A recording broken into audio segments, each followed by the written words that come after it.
Növbəti məşğələmizdə top ata qarşı olan sonluqlara baxırıq. Deməli, bu cür endiş birlərdə adətən ümumi götürəndə şahla at mərkəzi xanalarda olanda burada heç eləmə ehtimalı daha çoxdur qaraların.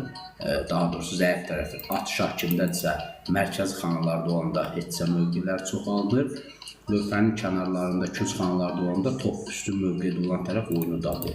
İndi biz burada nəzər yetirək, ağlar top üstündür, lakin burada şah D6 oynasa da at F7 oynayır, şah Y6-ya at D8, şah F6-ya şah F8, top D7, şah Y8, top Y7, şah F8, top Y1, ağlar topu qaçır, burada gözləyir, at B7, şah Y6, yenə qaralar qayıdır, şah Y8. Top B1, yenə at D8 gedişindən sonra demək olar ki, eyni sistemə gəlirik. At F7, şah Y6 və at D8. Yəni, burada nəzəri cəhətdən uduş mümkün deyil. Çünki mövqe təkrarlanır. Atla şah mövqeni saxlayıb heç yarada bilir. İlkin vəziyyətdə şah D6-ya şah F8 gəlsəydi, burada kobud səhvdir, ona görə şah F8 oynamır qaralar. Şah F8 gəlsəydi, uduş var, top C8, şah E8, topla istənilən bir gözləmə gediş eləyirdi. Şah F8-ə top D8 vurub buda bilərdi. Ona görə şah D6 gedişinə, at F7 gedişi ilə sadəcə qaralar oyunu heçsə eləyə bilir.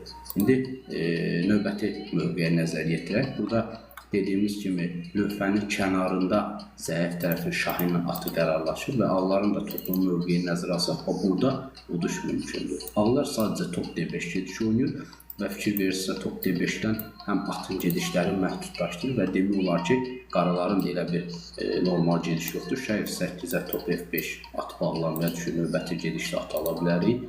Top D5 gedişinə at H8 oynayır, at H8-ə sadəcə şah F6, at F7, top D7. Əgər top D7 gedişinə at H6 oynayarsa, şah G6 var, ata hücum. Əgər at gəlsə, buradan mat alınır. Top D7 gedişinə at H8 oynasa, sadəcə topla istənilən bir gözləmə gediş edirik burada. Artıq at çıxa bilmir.